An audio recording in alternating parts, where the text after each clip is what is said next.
He's taping it. It's being taped. It's being taped. The Yoke of Heaven, given by Rav Meir Kahane. Rabbi Kahane received smicha from the Meir Yeshiva. He is also a graduate of New York Law School and received his master's in international law and relations from New York University.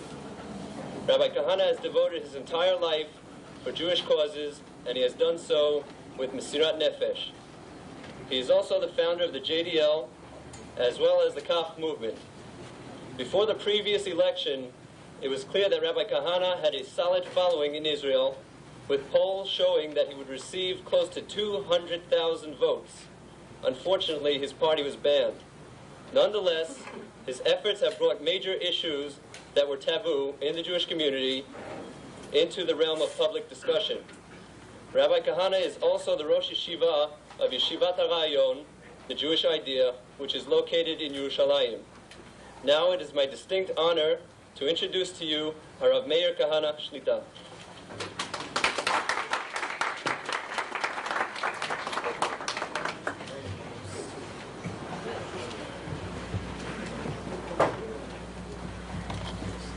We find in Sukkah, the Gemara in Sukkah says that there are 4 things that the Kadosh Baruch Hu is sorry that he made. He regrets that he made 4 things. Yishmael, which is understandable. Kasdim, understandable too. After they burnt the temple, the Mikdash. Yetzer Hara, which is also an understandable thing. And Galut. He regrets having made the Galut. And this is a bit difficult to understand. There's a reason for the Galut. There's a reason for it. The reason is as punishment. If the Jew sins, he's punished. The Galut is punishment. The Galut is a curse. And there's a reason for it, hopefully, that if the Jew sins and is punished, that's he'll do tshuva. I think that the answer is that the Kadosh Baruch Hu saw in the end that not only did the Jew not become better, the Galut, but the worst of all possible things happened. In the Galut itself, and because of it itself, the very truths of Torah became corrupted. The Kadosh Baruch Hu never meant for the Jew to live anywhere except in one country, Eretz Israel. And the last time that I was here, I spoke about that. I don't want to go into that in any depth now. But it's clear that when the Kadosh Baruch Hu took us out of Mitzrayim, He didn't free us from Mitzrayim and then said, now go anywhere that you want to. You can go to Amsterdam Avenue. The Kadosh Baruch Hu insisted that the Jewish people go to one country, Eretz Israel. And those Jews that did not go, that refused to go, died out. Chamushim alu b'nei Yisrael Mitzrayim. So the Medrash says that 1/5 of the Jews left. There were some that said only 1/50th left. There's some that said only 1/500th left. In any event, at the very, very best, a 1/5 left. And the rest, who refused to leave and wished to stay, died out. And the clear reason why the Kodesh Baruch Hu insisted that we live in one country is because the Torah and Yadut stress isolationism. Hen am levadad yishkol, it is a people that dwells alone, is not some poetry from Bilam. The shir of Bilam is not some poetry, it's some kind of fancy prose. Hen am levadad yishkol means that the Kodesh Baruch Hu wants the Jewish people to be alone. Because if we are not alone, if we mingle with the Gentiles, it is impossible not to be affected by the majority culture. It is not possible for an Orthodox Jew who lives in this country not to be affected by the majority Gentile culture. It is impossible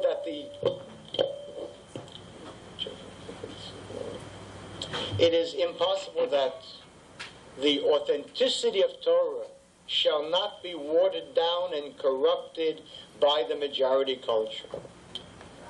The very concept of a modern Orthodox Jew, the very concept of a modern Orthodox Jew is a concept that came into being in the Galut, in the West. In any event, it is clear that the Kodesh Baruch Hu regrets having made the Galut, which not only did it not serve its original purpose, but worse, it made the Jewish position worse in the sense that suddenly Torah truth itself became corrupted. I want to deal this evening with one of the Torah truths that became corrupted in the failure for us to accept Ol Malchut Shamayim. And that is the whole question which is so relevant in our times. The question of whether there is an Isur or whether one is allowed to give up parts of Eretz Israel. This is a question which undoubtedly, beginning now, will be a very practical question, a very real question, a question which will not only rip Israel apart and not only divide Israel per se, but it will also divide the Torah camp. The Torah camp. There is a point of view on the question of giving up land which says that there is no essential difference between giving up land and the question of Shabbat or Yom Kippur.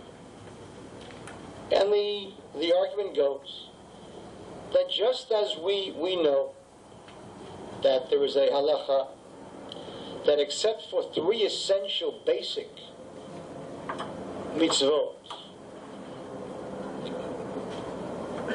Avodah Zarah, Shechut Damim, Ilui, Arayot, any other mitzvah, if there is a question of a danger to life, then one is obligated to violate the mitzvah. That's a rule, that's a klal, no question about it. And thus, for example, if a Jew is faced with a danger to life, he is obligated to violate Shabbat. If on Yom Kippur a Jew is very, very sick, and the doctor says to him, you must eat, he must eat. So the argument goes, if such essential basic mitzvot as Shabbat, Yom Kippur, can be violated because of a danger to life, therefore it follows that if giving up land will bring peace, and therefore will save lives in a war, therefore it follows that one should certainly give up land, and that land is less precious than even the life of one Jew. And this is the argument given by many rabbis. I think that it's not a correct argument, and you'll see why. And I think that it's that I'm not here speaking about some mitzvah or some Torah area which may be an important one, but it's not one which is burning. This is a burning issue. Upon this issue, Israel may go to a civil war. Chas v'shalom. Chas v'shalom. But upon this issue, the Torah world itself may be split deeply. And it is important that we know precisely what the halacha really is and why it is and what it is and how it is. No one argues the fact that Eretz Yisrael was given to the Jewish people by the Kodesh Baruch Hu. Lizaracha natati et Aretz hazot minahar Mitzrayim vad hanahar agadol nahar Prat.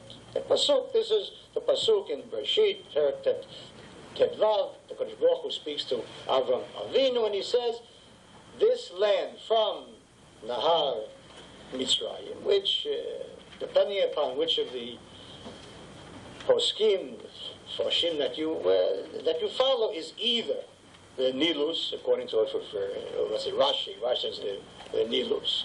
And then there are more moderate commentators who say that it's only Wadi El Arish, which in any event would mean that the northern Sinai is part of Eretz Yisrael.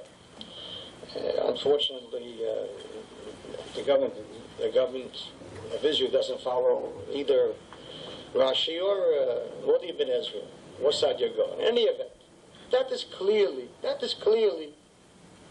the fact that the Kodesh Baruch Hu gave us Eretz Yisrael, and it is not within our power to give it up unless it is true that the question of Pikuach Nefesh is also applicable to that. But certainly all of the poskim, all of the Gedolim in our time, certainly will say that if there is no Pikuach Nefesh, certainly there is an Isur or Raita to even consider giving up land. That's obvious. The Kodesh Baruch Hu gave us this land because he said, Haaretz Chaviva Alai, V'Yisrael Avivim Alai, the land is precious to me. Israel is precious to me. So he said, Achni says, Yisrael hachavim alai, la'aretz shehi chaviva alai. And so, a chosen people in a chosen land.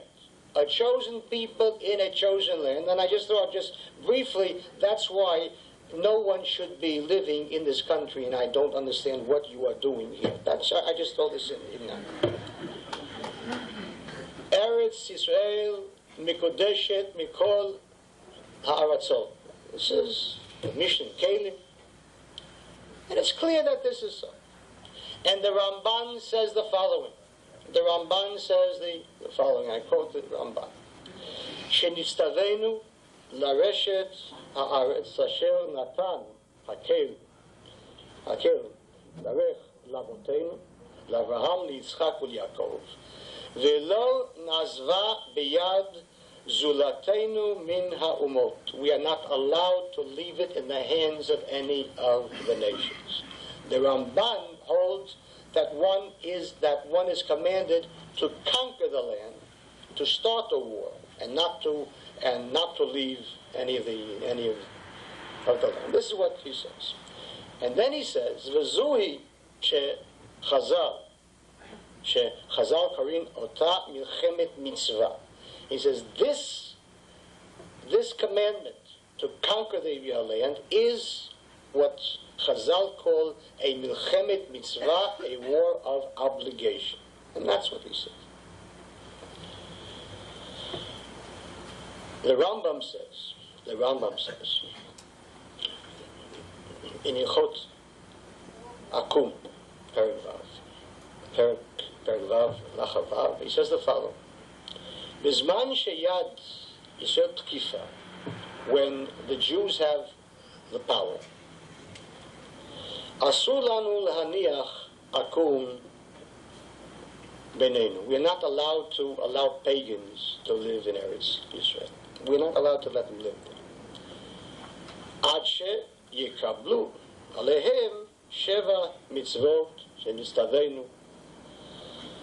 In other words, there are the 7 of the mitzvot, and if they accept that, and if they also accept misim and avdut, then they are allowed to live in our land, not as citizens, but they allow him to live with the concept of Gel Toshav, a resident stranger, which means exactly what it says.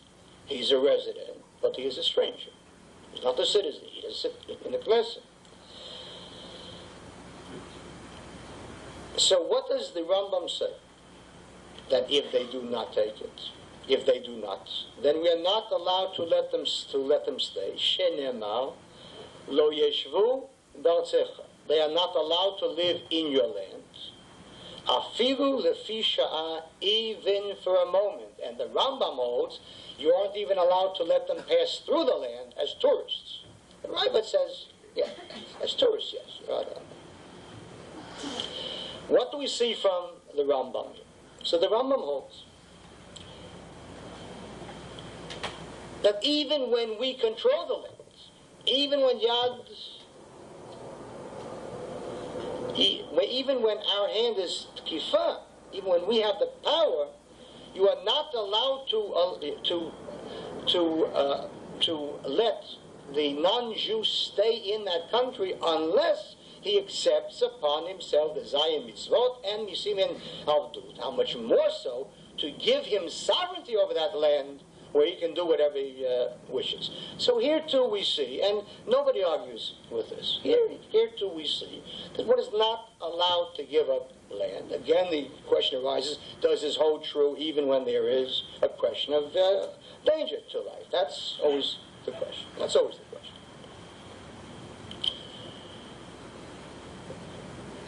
We find in the Tanakh many, many cases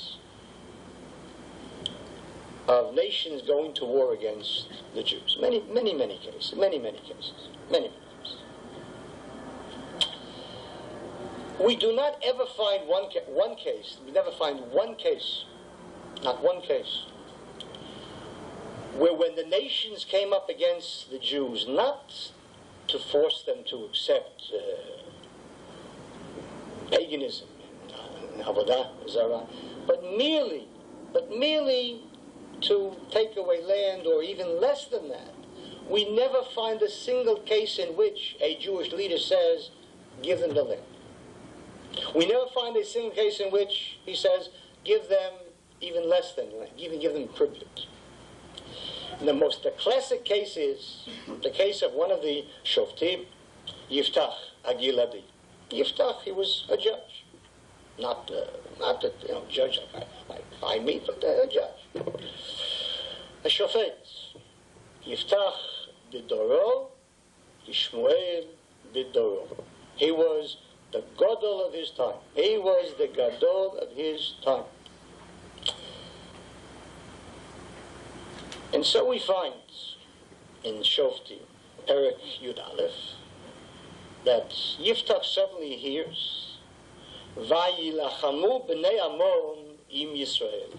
The Ammonim suddenly declare war on the Jews.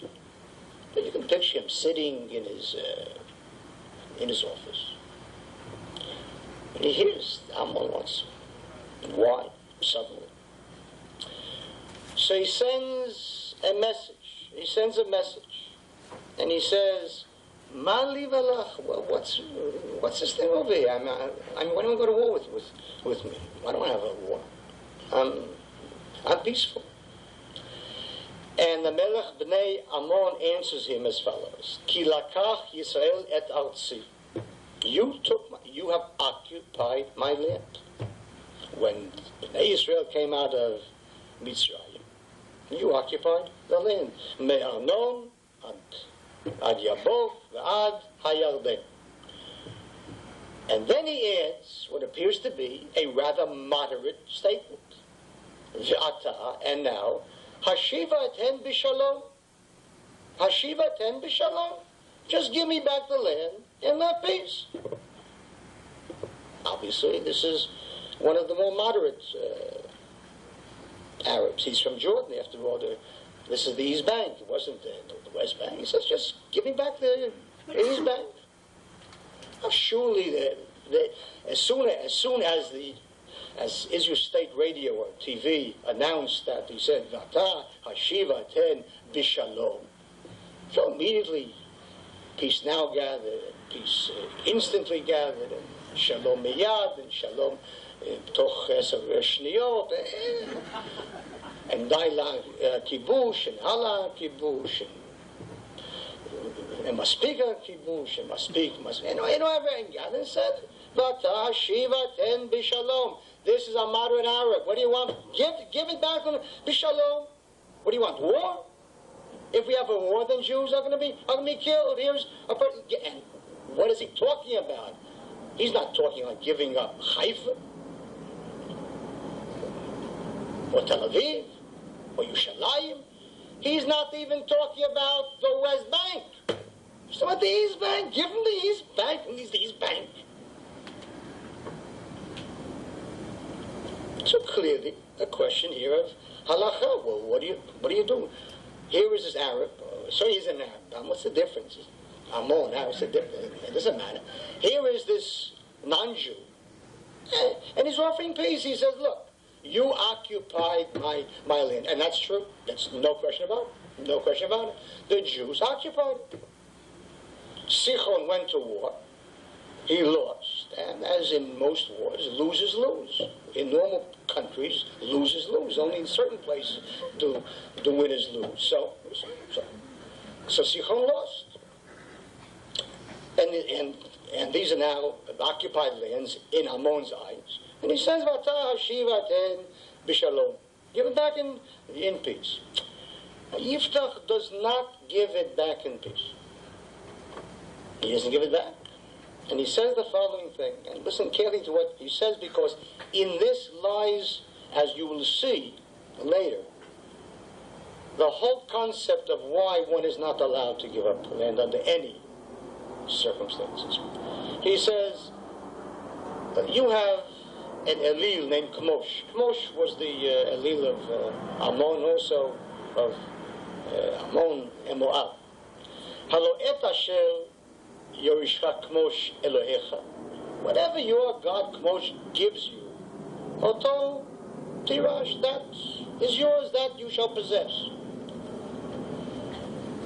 That Kol Asher Horish Hashem Elokeinu Mipanenu, and all that he drove from before us, Oto Nirash, that is what we possess. And he goes to war. And there's no question that Jews fell in that war. In any war, people fall on both sides. And he did not give it to them. So think carefully of his answer, and you'll begin to understand slowly and gradually why one is not allowed to give up land, and you'll soon see why it differs from Shabbat, Yom Kippur, and every other mitzvah. The second case, David HaMelech. David HaMelech is a story in the Tanakh, in Shmuel Bet, in Perek Yud. There's a war again with Ammon. Again, there's a difficult people there, Ammon. And Yoav goes out to battle, and suddenly he finds that Aram, the Syrians, have gone to help Ammon Jordan, and the Jews are now trapped. So he tells his brother, Avishai, he says to him, listen, he says, Chazak v'nit chazak, ba'ad ameinu, u'ba'ad arei Elokeinu. Be strong and be strengthened for our people and for the cities of our God. The Radak explains this. He says, what do you mean the cities of our God? Shelo yichbeshu otam oiveinu v'yeshvu b'hem. That they should not conquer our cities and sit in them. V'im yasu kein, and if they do that, lo yu arei Elokeinu, then they won't be the cities of our God, ela arei Elohim acherim. Now listen to that and bear that in mind, and you'll see another key to what the whole concept of giving up land is and why it differs from Shabbos and Yom Kippur. The truth of the matter is that even one of the greatest of all Jews, Avraham Avinu, was punished precisely because he waived the Jewish right to a part of Eretz Yisrael.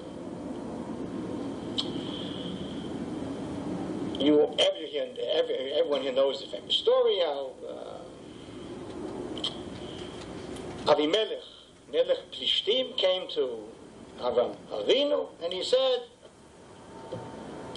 let's make a treaty of peace. Vata hishavana li Elokim, swear to me by God, im tishaker li lenini lenechdi, kechesed asher asiti imach, taseh imadi. Ve'im ha'aretz asher galta ba. You lived in Eretz Plishtim, and I did chesed to you, so bear that in mind. Let's make a peace treaty. We won't go to war. Leave me alone, I'll leave you alone. And Avram says, fine, good. And he takes Sheva Kvasot, 7 lambs, and makes a treaty of peace. The Medrash says, in the Medrash Rabbi, in Rishis Rabbah, the following. Amarlo HaKadosh Baruch Hu, the Kadosh Baruch Hu said to Avraham Avinu, Ata natata lo sheva kvasot.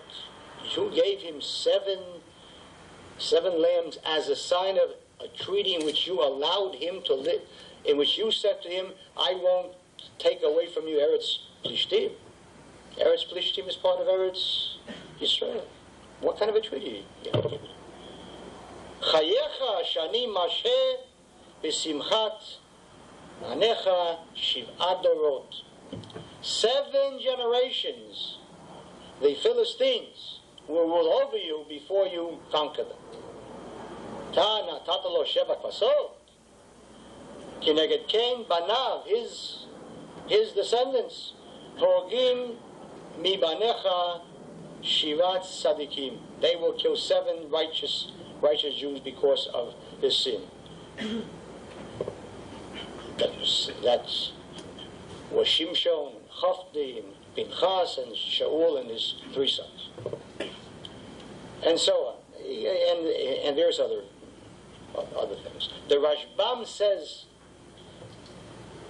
over there at the very, very end of Perek Kabbet, he asks the question: what is the connection between the ending of the story of this treaty, and which is immediately followed by the Akedah, Vashem Nisa et Avraham? Why did God suddenly find it necessary to test Avraham? What did he see slipping in Avraham? What sin did he see in Avraham? So the Rashbam brings down this medrash, and he says, V'chara apo al zeh, that God was furious over this.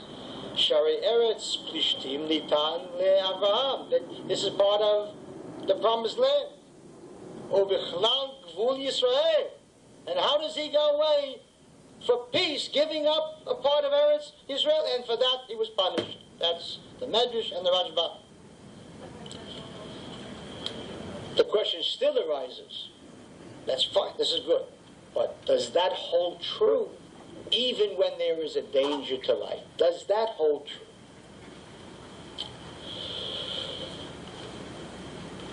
The Gemara says in Eruvin, Daf Mem He, brings down the following.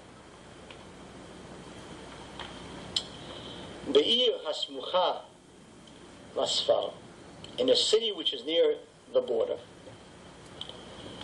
Afilu lo ba'al goyim, even if the nations only came, even if they didn't come, al iskei nefashot, to kill Jews, ela al iskei teven nekash, if all they did was come and said, give us straw, hay and straw, and we'll go away. Yotzim alehem, the tlezayin, you go out with them armed, and not just you have to go to war against them. Mechalim alehem et Shabbat. You have to start the war on Shabbos. on Shabbos. Give them the hay, give them the straw. Give them the hay. America will give us back more hay. Give them the hay. No.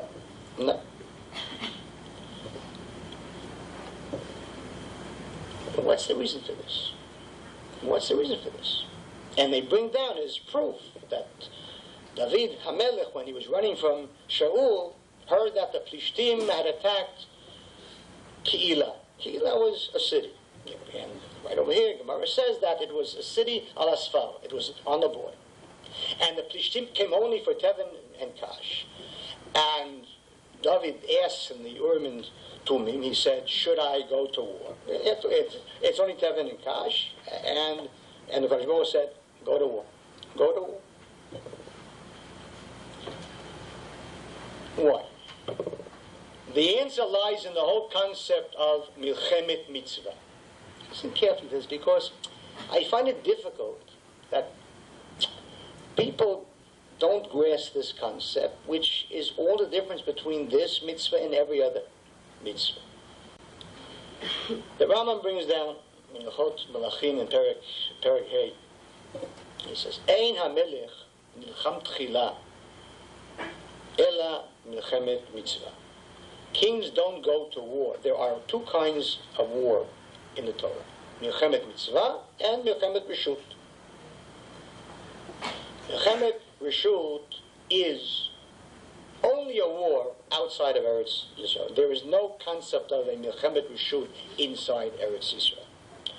It's a voluntary war. A king decides to conquer land, like David did in Syria, in that part of Syria which was not part of Eretz Yisrael. So for a Milchemet Rishut, you need a Navi, a Sanhedrin. So that's not applicable in our times. Today there is no heter for any kind of Rishut, Milchemet Rishut. But what is a Milchemet Mitzvah? And the Rambam says, Ve'ezuhi Milchemet Mitzvah. Zu, and he lists three categories of Milchemet Mitzvah. One, he says, Milchemet Zayin HaAmim, the war against the Canaanim to conquer Eretz Yisrael. Milchemet Amalek, that's two. And three, Vezrat Yisrael Miyad Sar Sheba Alehem. Any time that the enemy comes up against Jews, that is a Milchemet Mitzvah. And that is applicable in our time. There is no need for a Navi, no need for nothing. If the enemy comes, that is a Milchemet Mitzvah. That's what the Rambam says. It's a Gemara in Sota, Yerushalmi, Sota.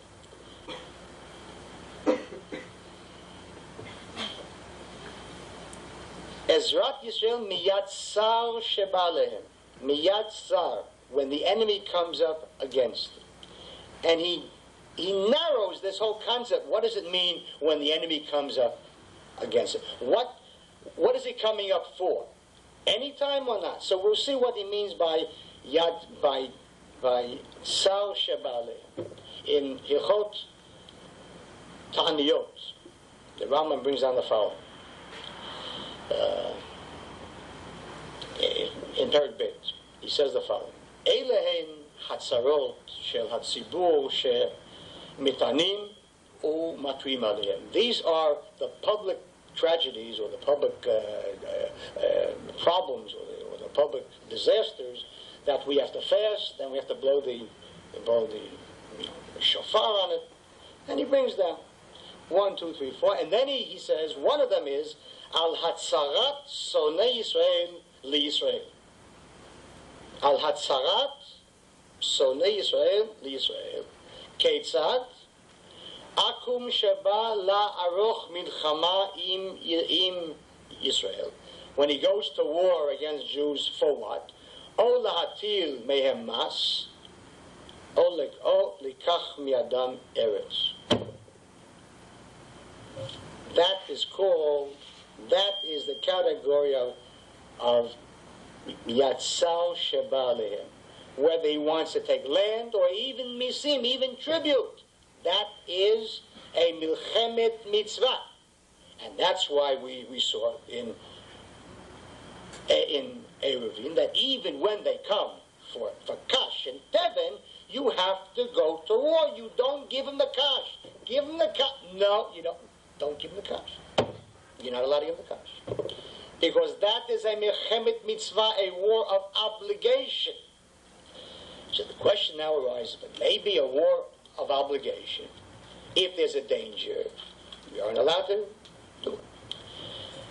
So here we come now to the whole concept of Pikuach Nefesh, Doche, this mitzvah, that mitzvah, and we'll see why this mitzvah is a unique mitzvah and differs from Shabbat and Yom Kippur, and it's so obvious and so clear that it is amazing that people don't see.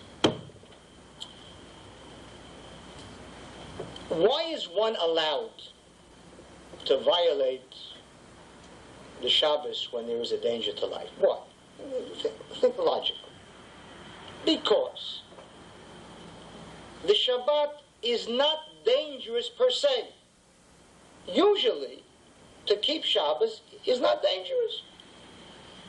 So when once in a while it becomes dangerous, we say, violate the Shabbat this week so that next week you can keep it. The same with Yom Kippur. It is usually not dangerous to fast. See, if one time it becomes dangerous, you say, oh good, eat this year so that next year you'll keep the mitzvah. This is what all the poskim say. This is the reason for it. And indeed, every mitzvah in the entire Torah is not dangerous. It is not dangerous to build a sukkah. It's not dangerous to put on tefillin. It's not dangerous to do anything. Usually. And when that rarity comes, when it is dangerous, so therefore violate it this one time, or these 2 times, or these few times, so that later on you can keep it again. But there is one mitzvah in the entire Torah which by its very nature is always dangerous. By its nature it's always dangerous. And that is a Mechemet Mitzvah. Picture the logic back of saying this. It is a mitzvah to go to war except if it's dangerous.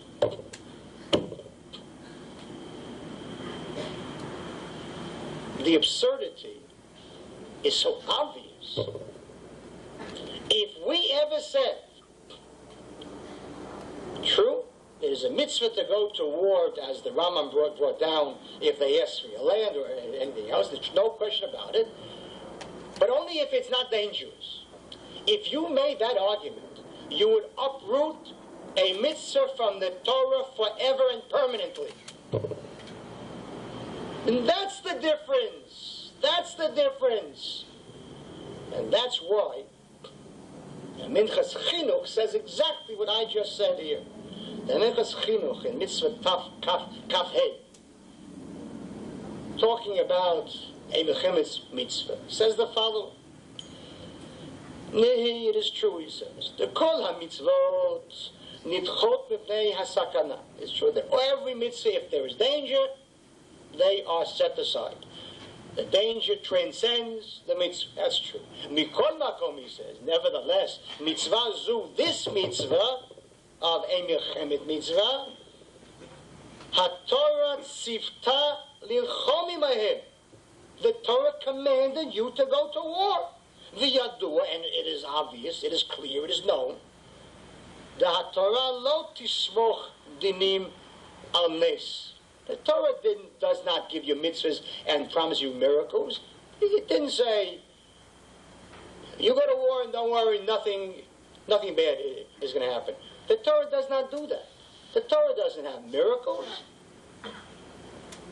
U'v'derech ha'olam, and by the nature of things, ne'haragim mishnei tzdadim beit milchama.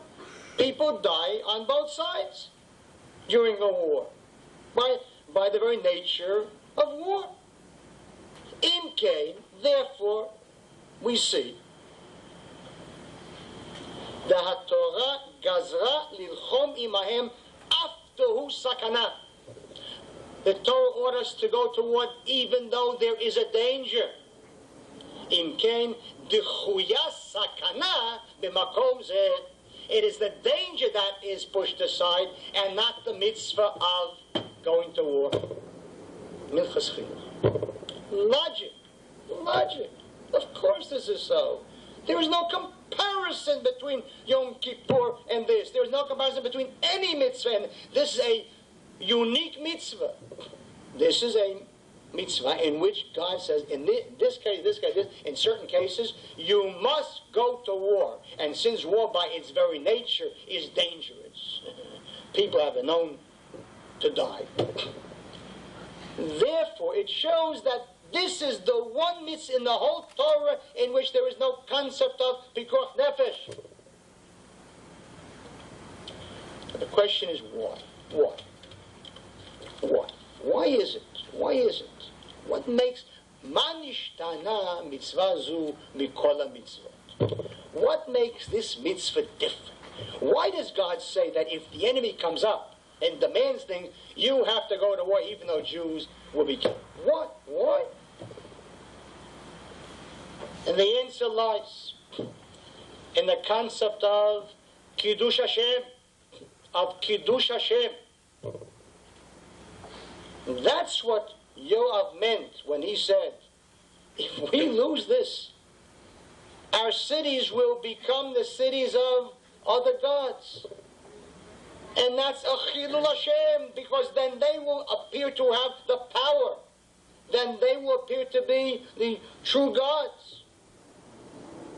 That's what it means when we give up a piece of straw to enemies that come to us. It shows that we're afraid of them and don't have faith that if we fight, our God is stronger than their God. That's Kiddush Hashem. That is Kiddush Hashem in a national sense.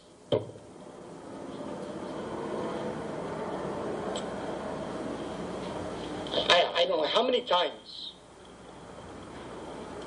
I brought down the great prakim in Tanakh, in Yechezkel, which is so applicable to our times and which explains clearly not only the concept of sanctification of God's name, but also the reason why there is a Jewish state in our times and what it implies for us. There's always been, for years, for decades, for 100 years now, there has been a tremendous struggle within the Torah camp between what one can roughly call Zionists and anti-Zionists. It isn't a very good label, because every Torah Jew is a Zionist. Which is what kind of a Zionist? But the Zionists, as we see it, are those people that accept the concept of a movement for a Jewish state and eventually the Jewish state itself, and those that say, for whatever the reason, no.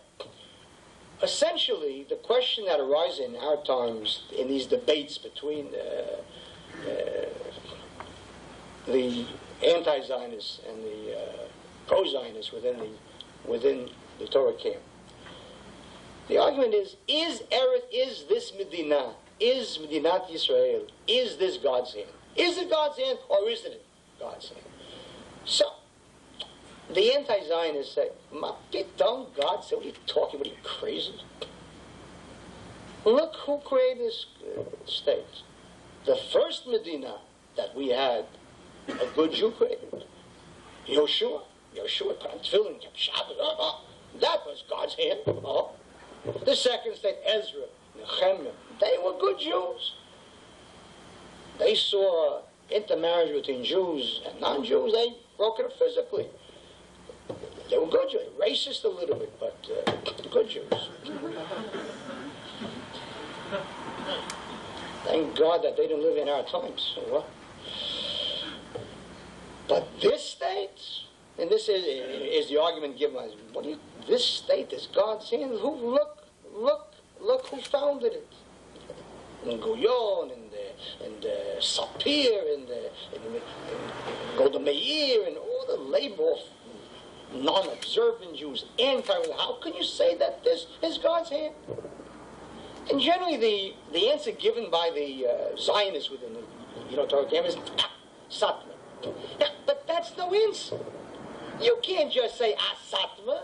They have what is apparently a fairly decent argument. You don't just say Asatma. Maybe Satma's right.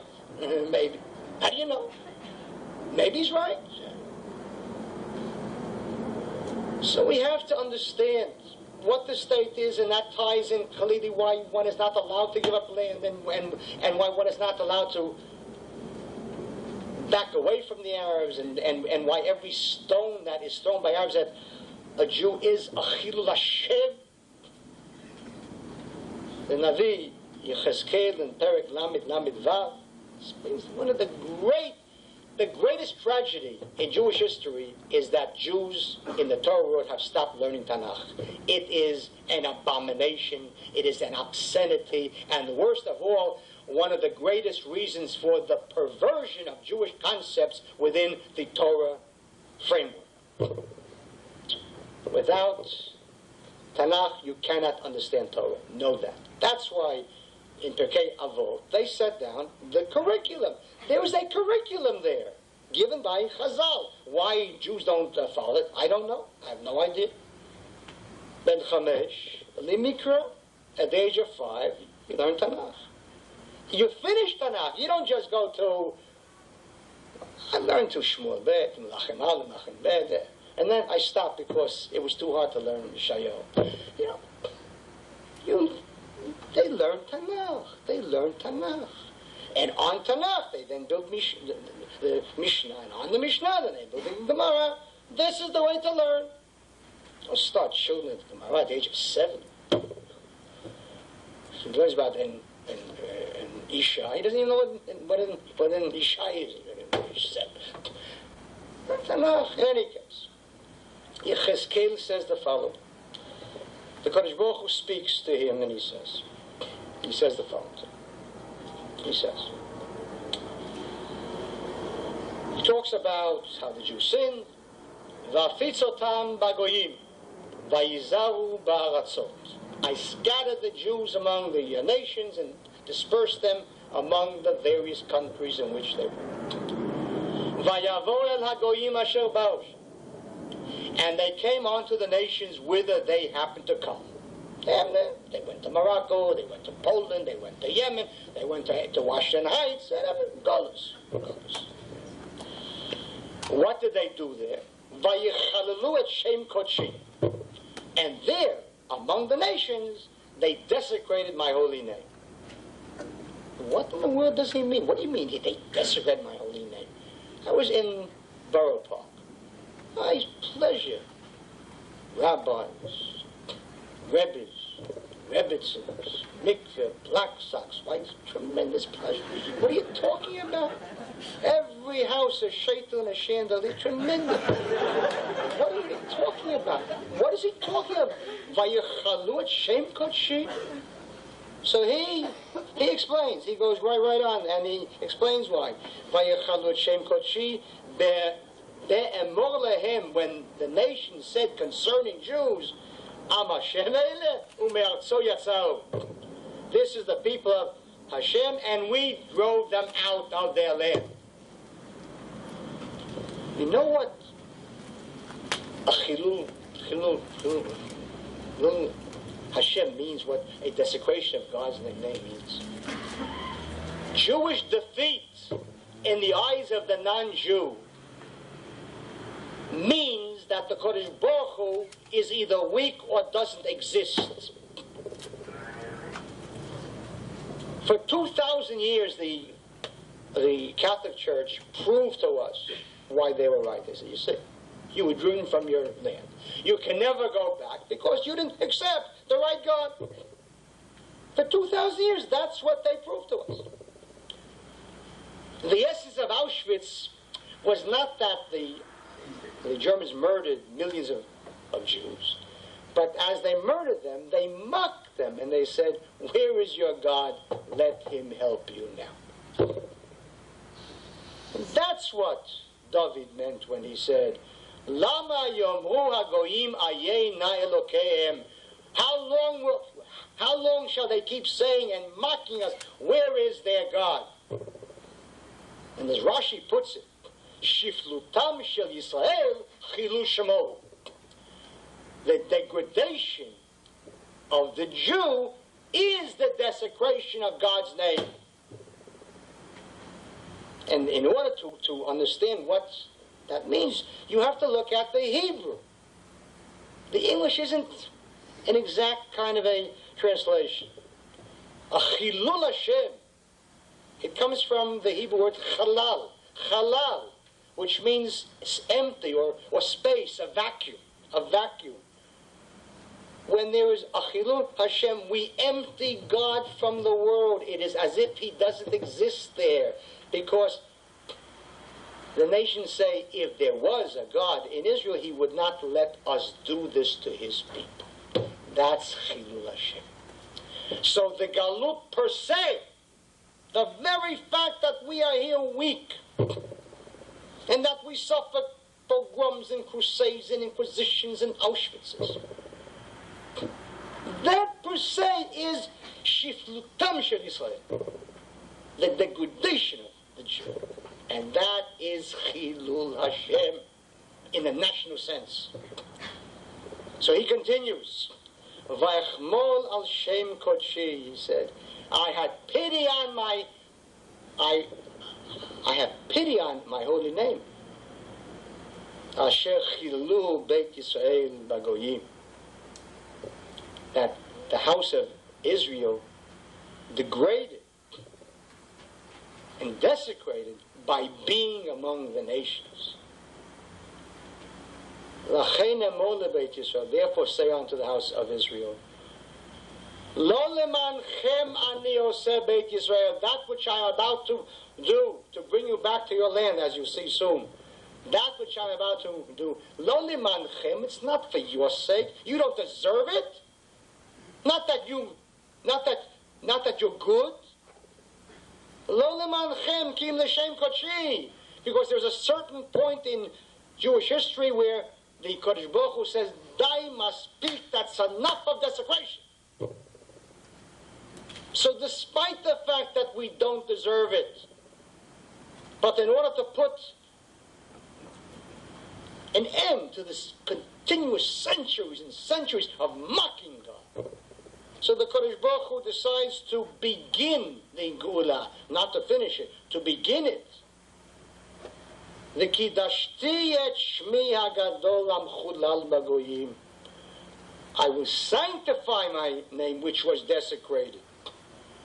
V'yadu hagoyim ki ani Hashem. They will know that I do exist. Of course that I exist. How?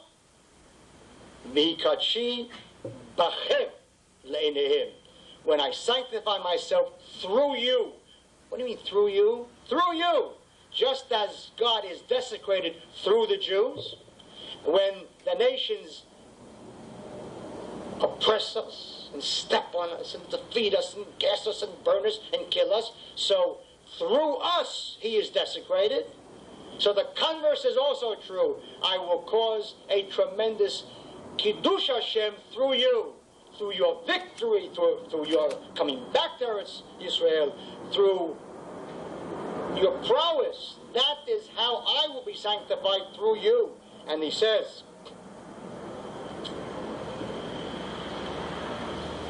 V'lakachti etchem min hagoyim. I will take you from the nations.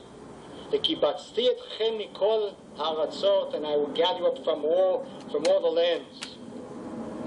V'eveti etchem el admatchem, and I will bring you back to your land.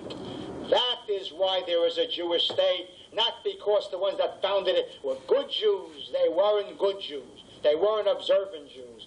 They were Jews who were, you name it, that's what they were.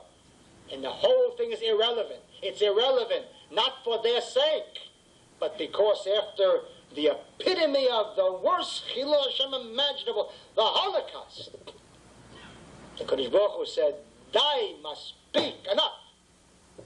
That's why there's a state.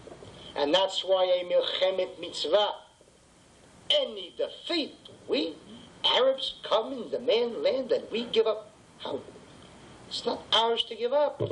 How dare we think of giving it up? The Kodesh Baruch Hu gave us this state for one reason only, to sanctify his name.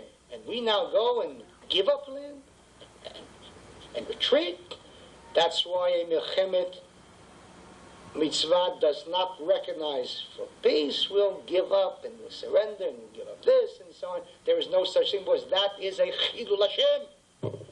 The very opposite of a milchemet mitzvah. And that's what we have to know, and that's what we have to realize. And the pity is that because of the galut, we have become touched by it. And Torah truth has become corrupted by it and perverted by it. Not only in this area, democracy becomes a basic Torah concept. Unbelievable.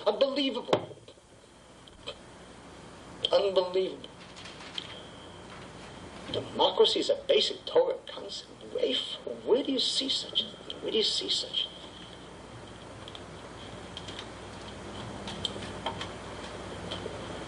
thing? Judaism is not Thomas Jefferson. It's not. Kabbalat Ol Malchut Shamayim means that we accept upon ourselves Torah and Torah concepts as he decided, not the way we decided. And in the modern Orthodox world, there is as much a tendency to attempt to pervert and twist and corrupt certain basic concepts that we don't like, as there is among non-Orthodox Jews, among things that they don't like. The perversion of Torah in the whole concept of democracy and so on. Torah is not a democratic concept. It is democratic within the framework of halakha. So, of course this is true. A Sanhedrin voted, of course, certainly. And the majority ruled, of course. But that was because those people were within the framework of halakha. But to go and talk about Arabs having the same political rights that Jews have in Eretz Yisrael is worse than absurd. It's obscene. Because it flies in the face of everything that is clearly halakha. The Kodesh Baruch Hu told us that we have to live in one country for a reason, so that we should control our destiny and not be affected by a majority culture. So now we come and we say, Nachon, it's true. And Am Levadad Yishkon, and the Arabs should have equal political rights. It's not a question of Arabs, it's a question of non-Jews. Arabs are no different than any others. It's a question of good Arabs, bad Arabs. If every Arab tomorrow morning was good, it was a saint, a tzaddik.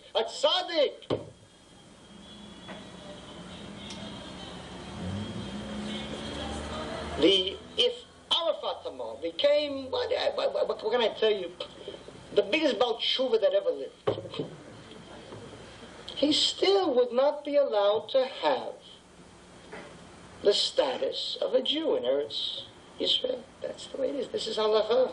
This is Kahane. The tragedy is that there are people that sit in yeshiva for years and years and years and years and hear what I say and think that that's Kahanism. Unbelievable.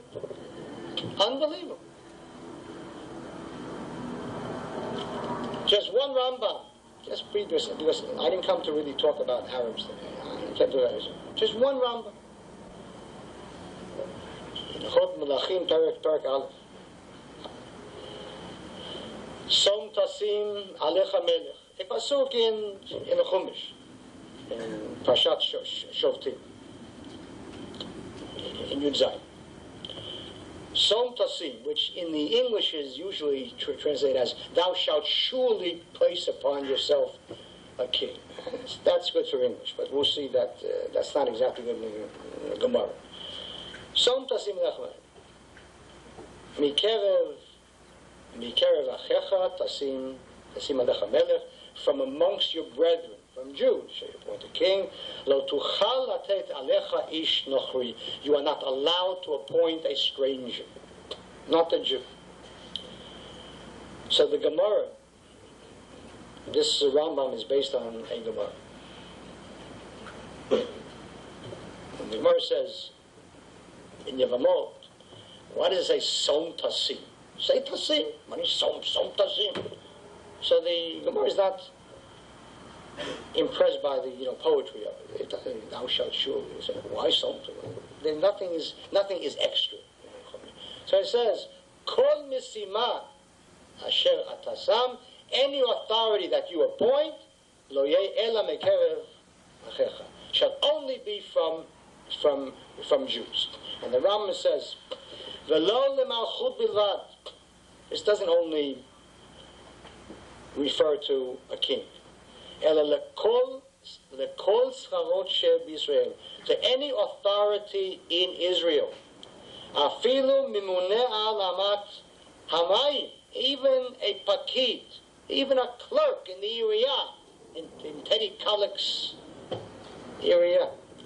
Shemechalek mimena lasadot. He's in charge of giving X amount of water to the fields. Must be a Jew. Vein sarich lomar.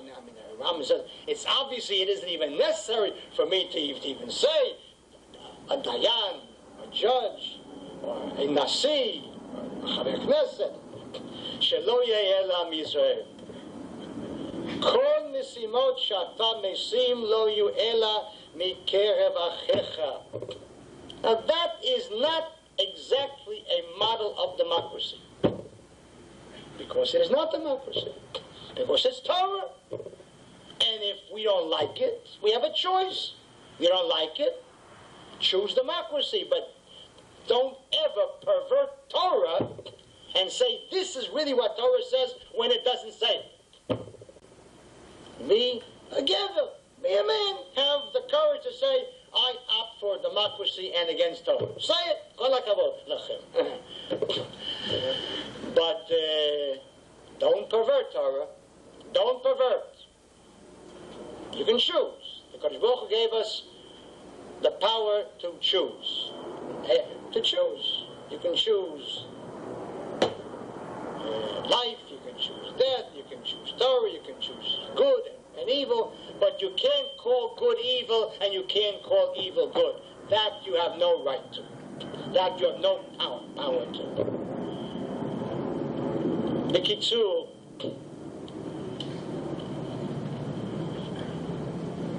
those people,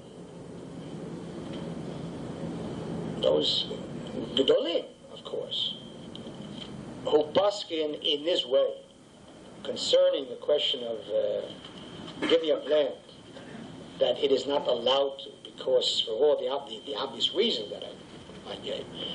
These are not people who want peace any less than anyone else. And I think it is obscene to call certain rabbis and Gedolim hawks and others doves. That's obscene. That's obscene. In halakha there are no hawks and there are no doves. There are rabbis who learn Torah honestly the way they see it. And in Torah there is no such concept. There's no concept known as politics. Judaism doesn't know of politics. Politics is for those people that separate church and state. In halakha, we do not separate synagogue and state. There are Hilchot Shabbat, and Hilchot Kashrut, and Hilchot Kriyat Shema, and Hilchot this, and there are Hilchot Melachim, which means there is Hilchot Melachim, Hilchot Akum. What is the status in halakha of a Jew and a non-Jew? What is the status in halakha of boundaries? These are halachic questions, not political questions. There is no such thing as a political question in Judaism. If a Shulchan Aruch tells you which shoe to put on first and which to tie first, you think that it's going to leave politics to politics? There is a law if one is allowed to give up land or not. It's not a political question. I like bacon. What do you like bacon? I like the right. I like tchiyah. What do you like tchiyah? A religious Jew that follows a party which is not a Torah party is as a Jew that doesn't know what he's doing. No party that doesn't follow Torah has anything to say to us, ever. Even if they appear to be saying the same thing. Because if it's not based on Torah and halacha, it has no hope of winning. The Kodesh Baruch Hu isn't a left-winger, and he's not a right-winger either. Al tat yaminu smol. A pasuk in Mishlei. Turn neither to the right nor the left. You follow Torah, halacha. And if the Satmar Rebbe is right, then you follow him. He has a far greater right to speak to you than Gandhi does. Halacha is not measured. I don't like him. What do you don't like? You don't like him? What are you talking? You like him? You learn Torah. You don't. That I don't like. What do you don't like? Who are you to like it or not to like it? That's all Nachu Shamayim. The Satmar Rebbe is within the framework of halacha. I think that his view is not the correct one. Nevertheless, it is within the framework of halacha. And when we reach a point where yeshiva students will picket a rabbi, then we understand the beginning of the disintegration of halacha. Politics into a shir, politics into Torah. If you have your Rebbe and he differs with it, fine, good. But for every single person to come and say, the Satmar Rebbe is the... What do you tell him? How dare we do that? Or any other Rav, any other scholar. In any event, to sum up, the Kuli Alma, everybody holds that there is an Isur of giving up land. The question arises, does that hold true even when there is a danger to life? And on that there is a split. And for some reason, there are those poskim in our time. Because I certainly can't find any prior to our time.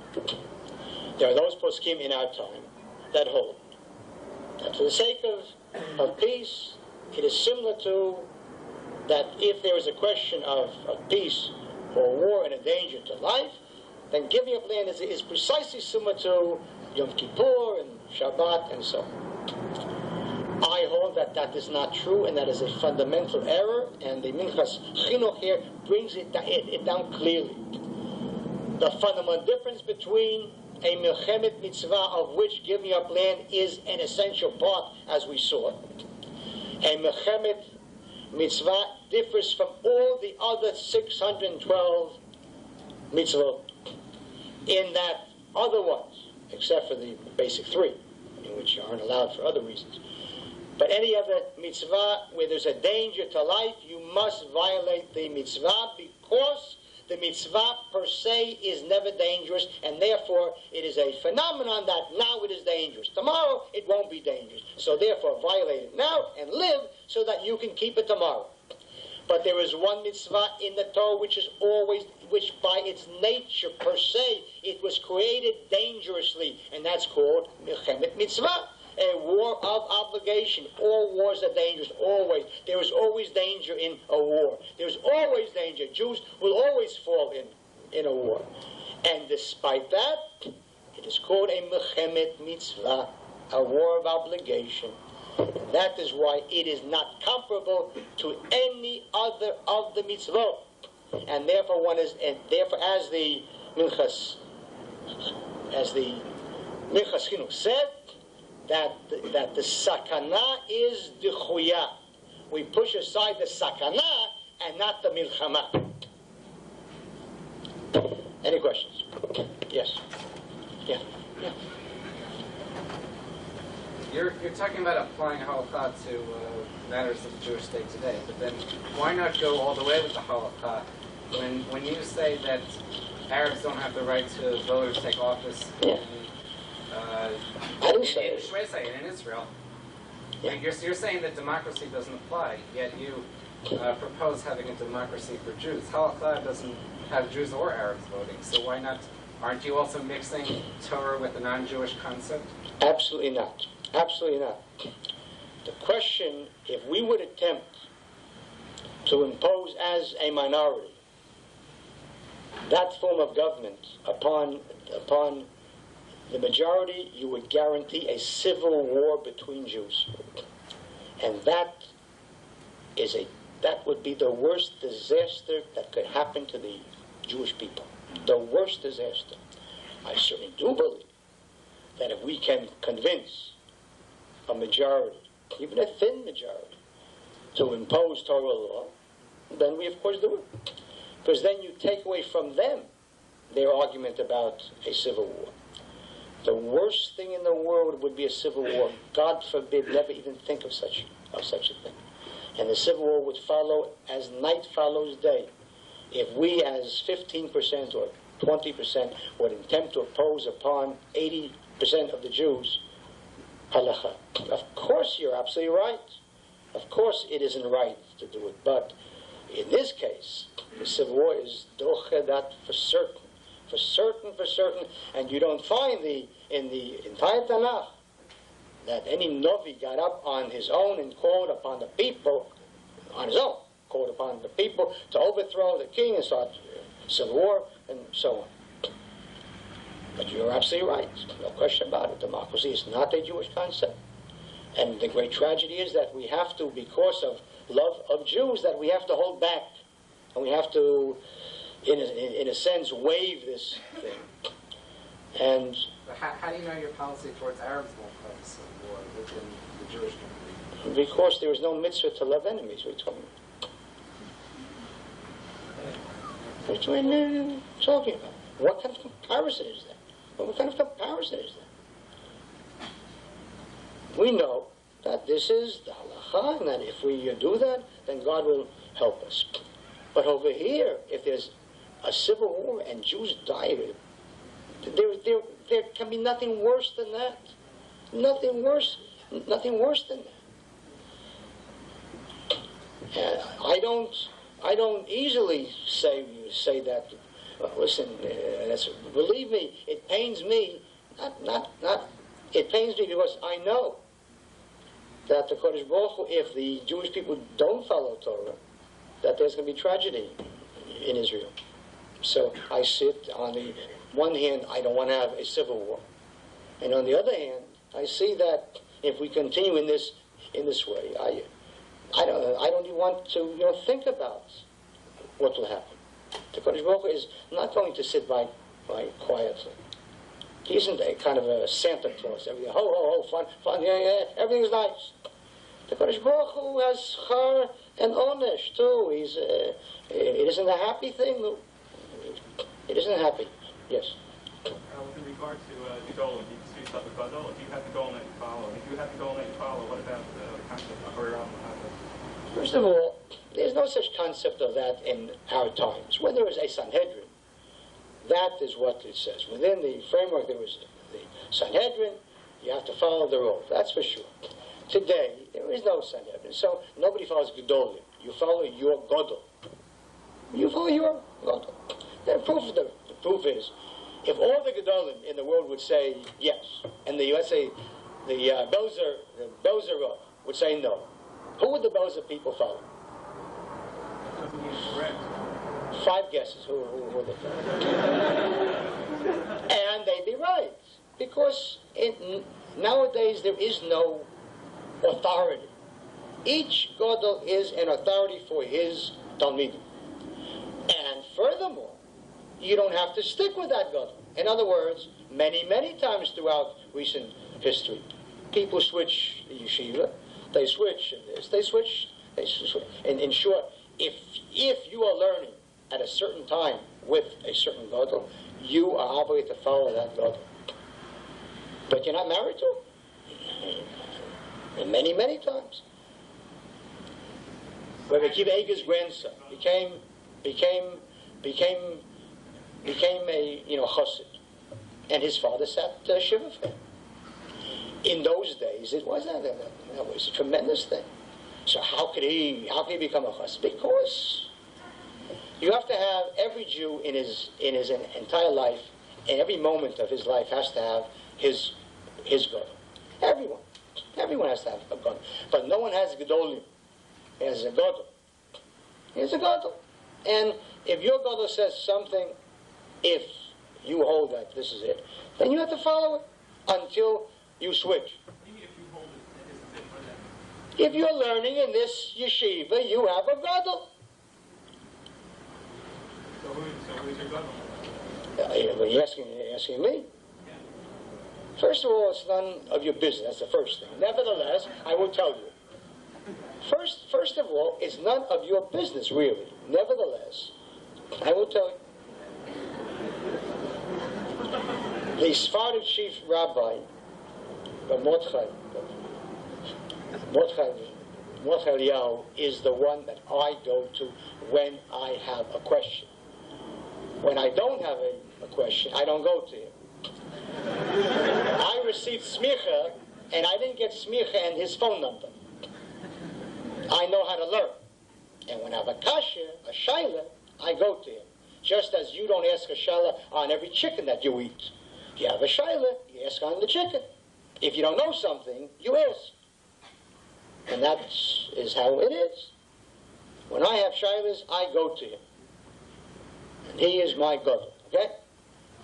Now it's your business to her. Okay. Okay. Yeah. Yes. Yeah. Rabbi Kahane, assuming that Israel is run by halacha, do you believe that Jews who don't follow halacha would have the same rights to Israel as Jews who do follow it? The same rights? Rights to Israel. Jews don't have a right to Israel. They have an obligation to Israel. Okay, the same obligation. Certainly, of course. Certainly. To live in Israel, even though they don't follow halacha. If the state decrees that this is the law, and they're in Israel, they will follow the law. I live in Israel. And I live in a country which has laws, many, many laws that I think are not only absurd, but terrible. I follow them because that is the law. That is the law. I will expect in a democratic state, if we can convince the majority to insist that this is the law, I will expect every Jew in Israel to follow it. That's not theocracy. That's called democracy. Right. Yeah. So, right. Yeah, that's right. Wait. Yes. Somewhere. Yeah. I have 2 questions. Yes, please. First is, why were you convicted and imprisoned in the United States? The country was granted. When? I was convicted several times.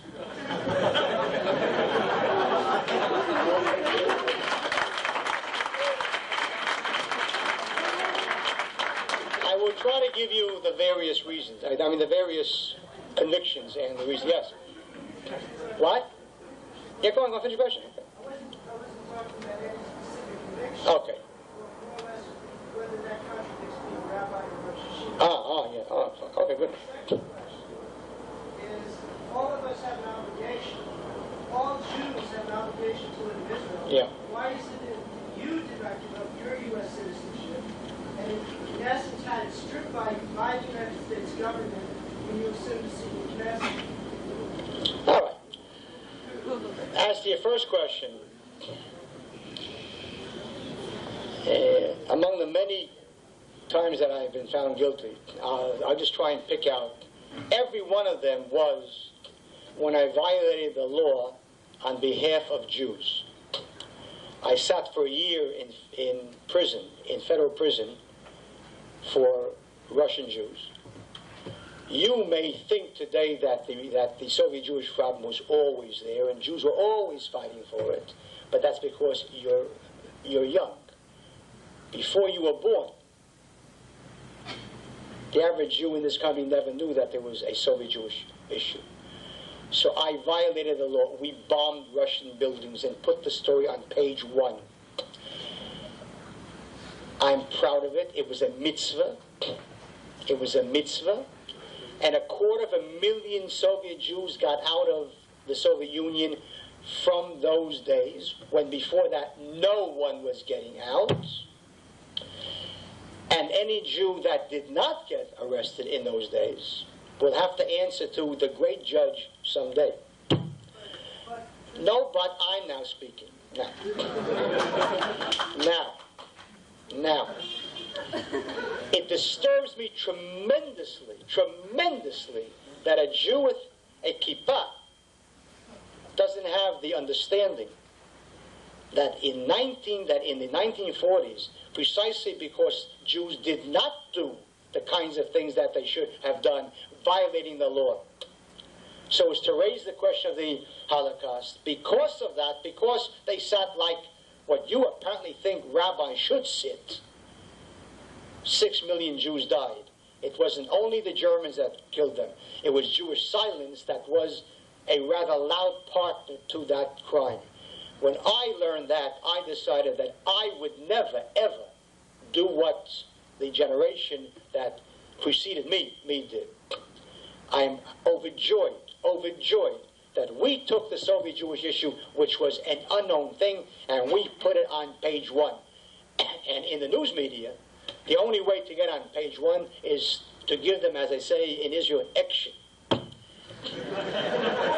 Now, as to your second question, I don't understand what in the world do you see as a mitzvah of living. What is the connection between a mitzvah of living in Israel and being a dual citizen? The mitzvah, that's a question which wasn't meant for you to answer. It's a rhetorical question. Because I will explain to you why there is no connection. What? After I finish, I will be more than happy to let you ask a second question, after I finish. First of all, the mitzvah of living in the land has no connection at all with what kind of a citizen you are. There's a mitzvah to live in Eretz Israel. That's the first thing. But more to the point.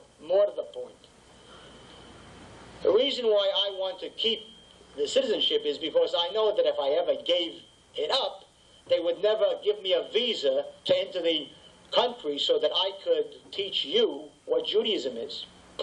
And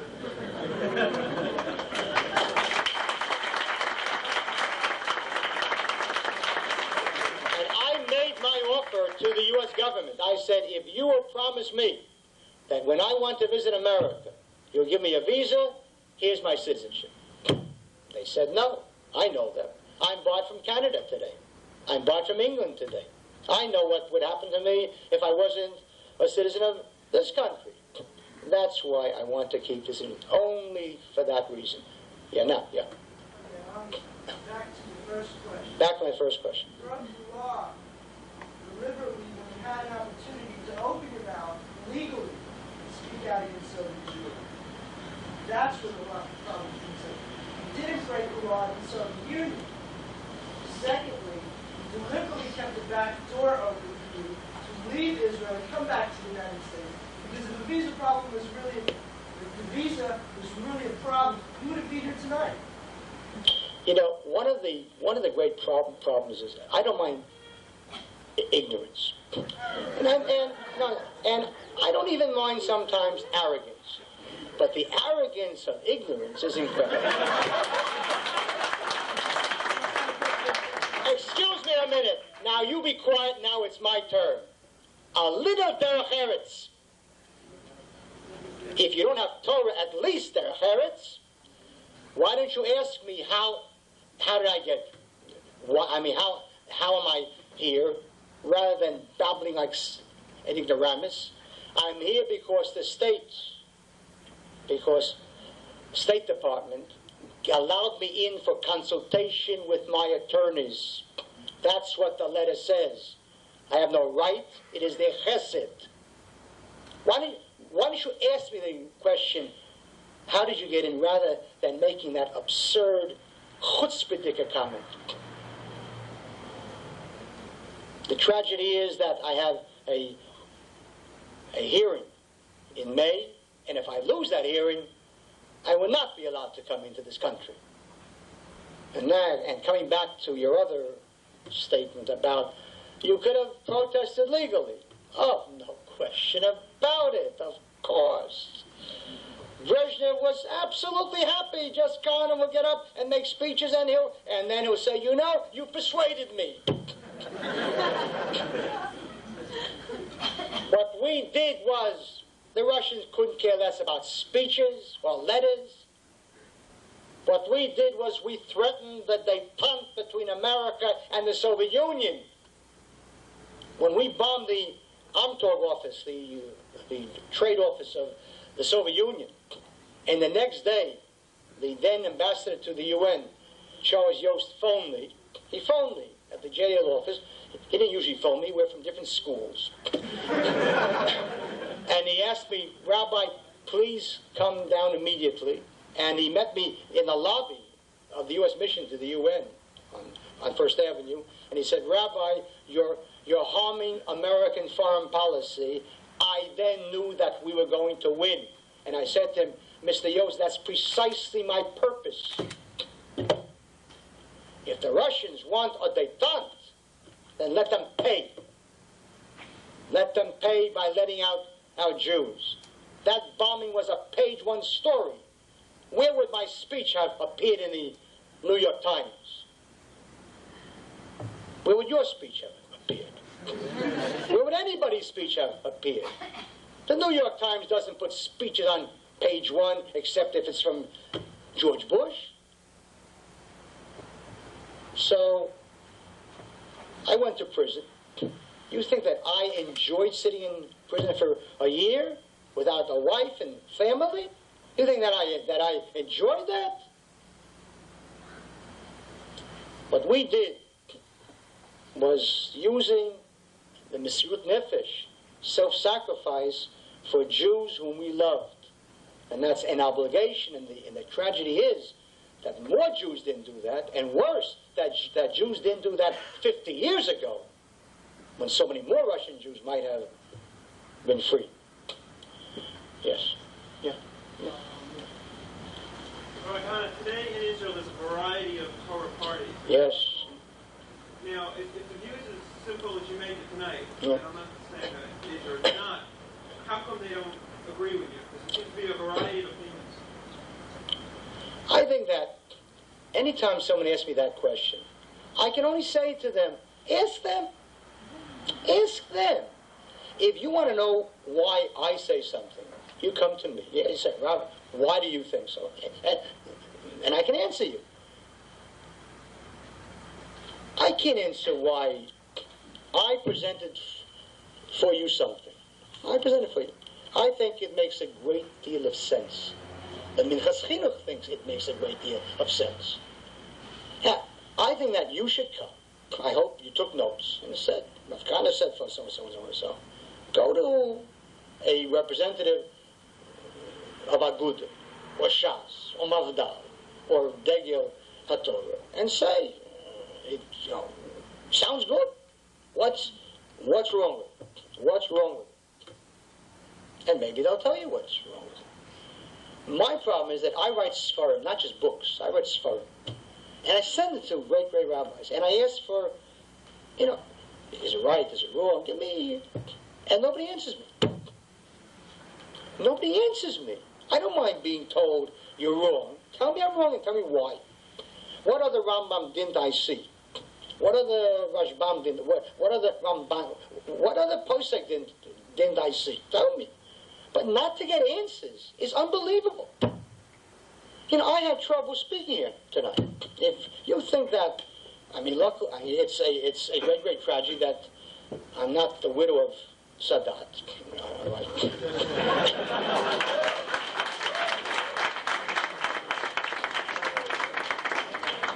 Or the head of the Labour Party in Israel. I had trouble speaking it. There was an effort made. Cancer was taken, the room was taken, all kinds of excuses. Now, if you want to know why they differ with me, go ask them. So certainly, Rav Shach was Rav Shach, who's a great gadol. He's an anti-Zionist. He doesn't accept Israel. He accepts it. It's there. No, okay, it's there. but he's opposed to to the state per se. So if you feel that you want to follow him. But he's not against me only. He's against the whole concept of Israel as a state.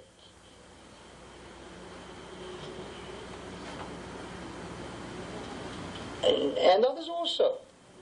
Nevertheless, and I have to tell you this, what pains me is when I sometimes speak to great Gedolim, and privately they will tell me things that they will not say in public.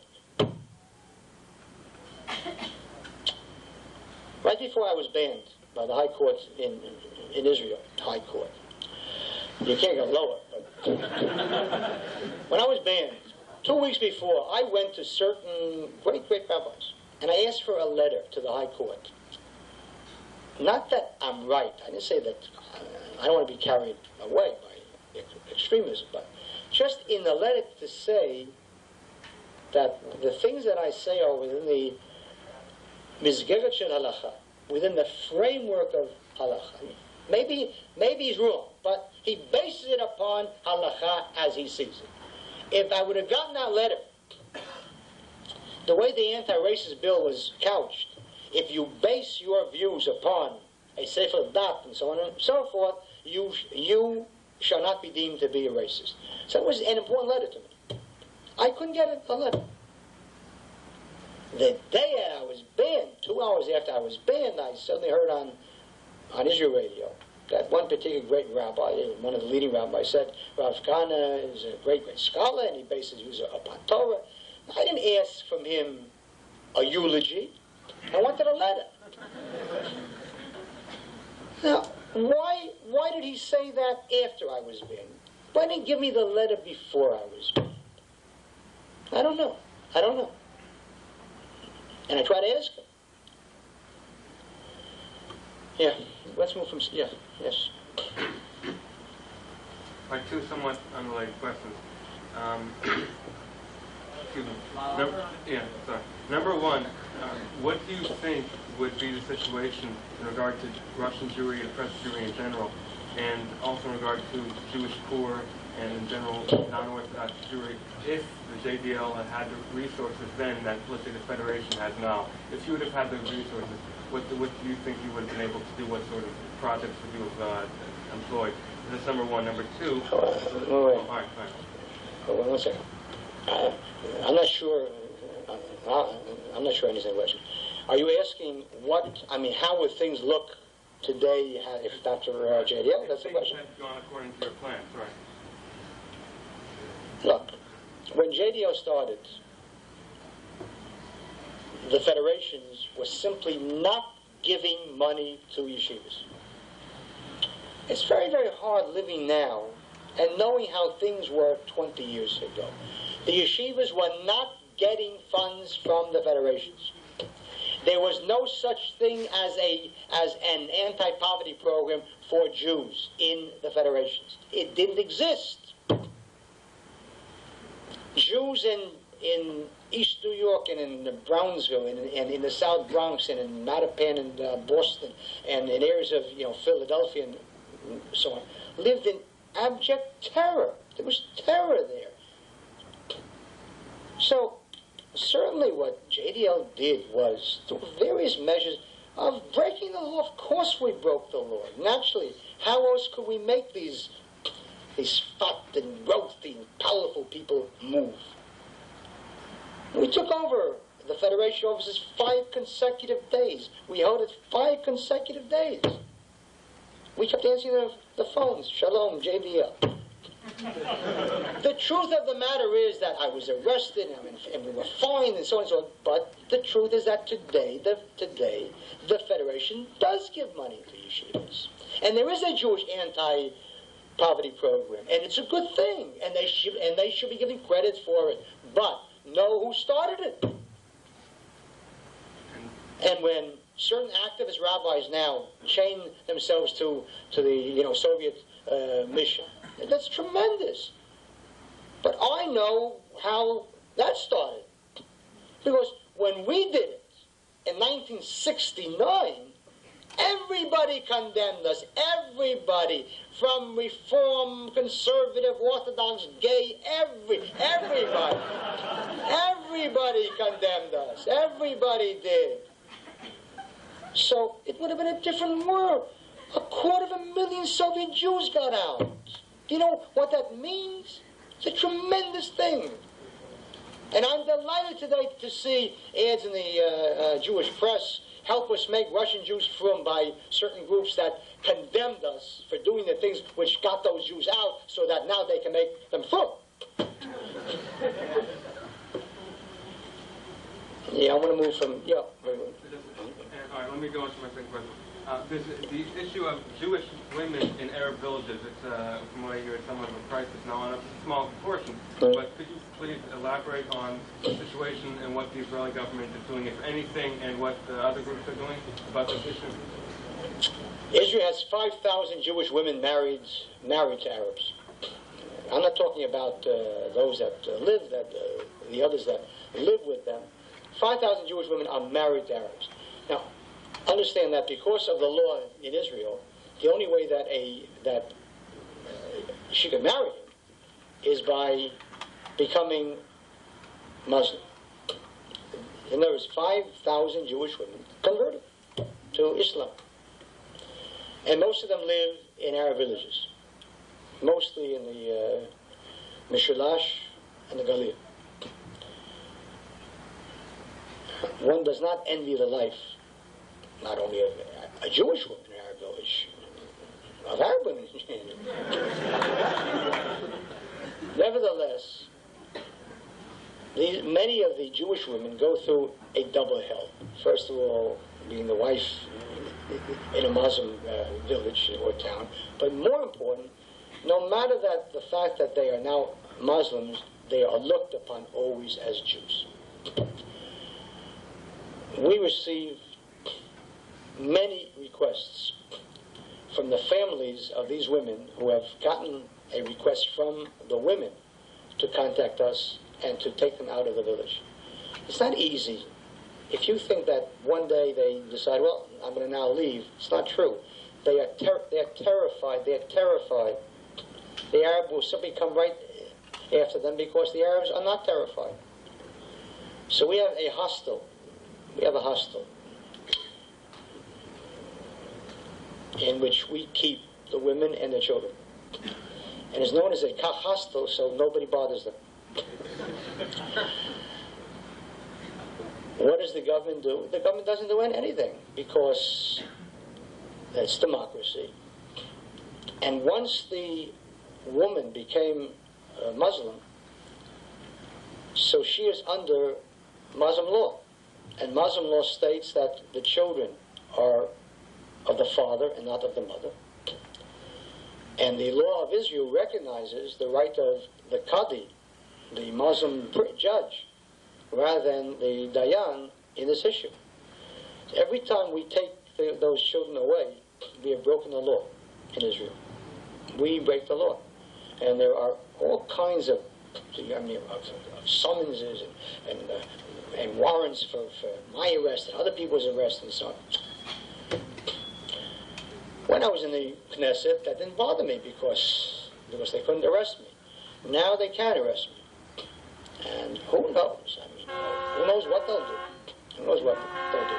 Nevertheless, I think it's a great, great tragedy that not one of the Orthodox parties has ever taken up this issue. I sat for 4 years with the Orthodox parties. You don't need Yossi Sari to make Orthodox Jews look bad. You don't need him. They do a great job on their own. So that's what we do with that issue. Yeah. Yeah. What's the current status of the plan? Sorry, what? The current status of your plan to form a religious Jewish state and to secede from Israel, and what halachic basis do you have for that? Don't say to. The whole point is that we don't want to secede from Israel. The point is that Israel doesn't want the territories. So I do. The point is that when we created the second Jewish state, it was for the purpose of not having a second Jewish state. The whole purpose is to pressure Israel into annexing the areas. I don't want to secede from Israel. If Israel would annex them, there would be no need for a state. I mean, for the second state. The whole purpose is to pressure Israel and make it quite clear to them that if you don't want these territories, and if you're thinking of giving up these territories to the Arabs, know that that will never be. There will either be one Jewish state over that entire area, or two Jewish states, but there will never be a Palestine state there. This is the purpose of this thing. And we held our first Congress on January the 18th, Yerushalayim, because the original plans had been not to have it in Yerushalayim, but rather in the Shtachim, Kiryat Arba. And the army pressured the local council to cancel the Matnas, the center there. So it was held. It was a tremendous success. There was an army of news media there. CBS was there, NBC, CNN, ABC, everybody was there, and not the word appeared. That's also part of a tremendous, deliberate blackout of this thing. It appeared on Jordan television. Oh yes, that was on Jordan television. It was a tremendous write-up, a 3.5-minute story on it. And that's good, because most people watch Jordan TV at 7 p.m. So the way it stands now is the Congress was held, and right now we are doing the daily work of building an infrastructure. A census is now being taken. Elections are going to be held. We're creating shadow cabinet, ministries, and so on. And hopefully, there will be no need for this, ever. Hopefully. But it is important that the government of Israel know that this is not going to be the Sinai. This is going to be a very different story. They will not be able to give up those areas. There will never be a confrontation with the army. God forbid. There is no need to. There will be 100 and 150, 50,000 Jews pouring into that area, just sitting. You cannot physically, it's not possible to drag out 150,000 people. You need 4 soldiers for every single person. And once they get him over the green line, she picks herself up and goes back again. So and they know it. Now, they may try to stop it by arresting me and some of the leaders, which is fine. That will not stop the movement. This has caught on now. This has caught on, and arresting people is not going to help them now. If Shamir was a clever man, he would go to America and say, "Look, I'm ready to make concessions, but these crazies over here. Make me the villain. Say, look at this. I mean, look at that guy's crazy." That's called good guy, bad guy. But for that, you have to have seichel. Yeah. Halachically speaking, we're not allowed to benefit from an Isser. A person is not allowed to benefit, halachically speaking, from an Isser, from an Aveira in order to do a mitzvah. Right. Not allowed to steal a statement Torah in order to read it on Shabbos. If Golos is essentially an Aveira, why should any Jew in Israel accept $1, accept any kind of donation, and thereby receive a benefit from this so-called Aveira? The Aveira, he's not benefiting from the Aveira. There is the Aveira of living in the Galut. And there is a mitzvah to give tzedakah to Eretz Yisrael. It's not considered deriving. Let me say something. Let's say someone who is not an observant Jew. That's right. He's Mechal Shabbos. Should we not let him daven? Obviously, yes. He's Mechal Shabbos, which is one thing. But let him daven. The same here. You're sitting here, you shouldn't be. it's a sin. At least try to do, while you're doing this thing, at least do mitzvahs too. In other words, it isn't as if that this comes out of your living. This is separate. This is separate. Would you not take money from someone whose store is open Shabbos? By keeping open Shabbos, it's an avera. But he has a mitzvah to help, do mitzvahs. I would dearly love for every Jew to leave America and come to Israel with his money. I'd love to do it. But, yes. Yeah. Why don't you stand up? What? Yes. Chilul Hashem, yes. What newspaper is speaking about, not the Yes. what the newspaper is saying about what we are doing in the way we are defending ourselves. It's not Chilul Hashem. What? I'm sorry. What? Our plan Yes. to save our land and our people Yeah. in the way to give you a lot of money. It's not going out of Chilul Hashem like No. What Goyim say about a Jew who is doing something right has no relevance. I can assure you that when Yeshua went in and did what he did to the 7 nations, he didn't win any great press in the outside world. So what? That's not the point. The point is that if it is a mitzvah to do something, then that's it. Then that's what has to be done. Yes. at that time, we have the miracles, and we were seen from the world as a brave and special nation. Whereas today, however, tragic is not as much as it was. We are seen as bad people. You think that when we went in to Israel 3,000 years ago and massacred the civilians, you think that was looked upon by the world as a brave people? Come now, I mean, really, And all those people who came from far, and they came just to prove themselves that they were better than us, because they wanted to show, oh, this, you consider it a brave nation.